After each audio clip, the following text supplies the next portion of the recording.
আমাদের Singra union BNP নেতৃবৃন্দ, যুবদল, ছাত্রদল, শ্রমিক দল, স্বেচ্ছাসেবক দল সহ অঙ্গ সংগঠন নেতৃবৃন্দ, আপনারা জানেন আমাদের হাজার হাজার নেতা কর্মীদের যে অত্যাচার নির্যাতন করেছিলেন, 70 বছরে আমাদের হয়রানি করা হয়েছিল।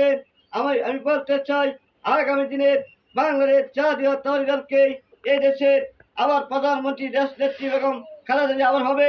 গণতন্ত্রের বুঝের অধিকার ফিরে আসছে। আপনারা জানেন আমাদের গণতন্ত্রের অধিকার আবার বাংলাদেশে ফিরে আসছে। এই 70 বছরে জনগণের বুঝ দিতে পারে নাই।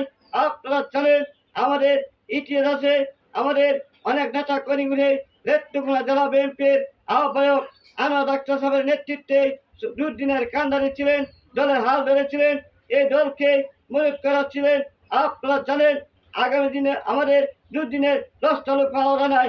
আপনারা বুঝতে হবে আগামী দিনের সঠিক নেতৃত্ব থাকতে হবে। সঠিক নেতৃত্ব থাকতে গেলে জনমতের কামাই করতে হবে।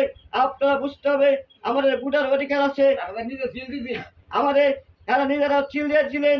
আপনারা জানেন এই চিলের দাম নাই। আমি বলতে চাই আগামী দিনের জাতীয় সংসদ নির্বাচন হবে, মাসের ভিত্তিতে নির্বাচন হবে। এটা আপনারা জানেন আমাদের জনগণের ভোটের অধিকার নিয়ে আমাদের আপুসের নেত্রী 3 বারের প্রধানমন্ত্রী ছিলেন, জনগণের নেত্রী ছিলেন। আপনারা জানেন আমার নেত্রী আপুস করে নয়, আমার নেত্রী বিরুদ্ধে নয়। এই সরকার বাল্লাইকে বালু শাক দিয়ে আমার নেত্রীকে হয়রানি করেছিলেন 15 বছর যাবৎ। আজকে উনি আমাদের লন্ডনে আছে। আমাদের সঠিক নেতৃত্ব থাকতে হবে। আগামী দিনের আপুসের নেত্রী 3 বারের প্রধানমন্ত্রী ছিলেন।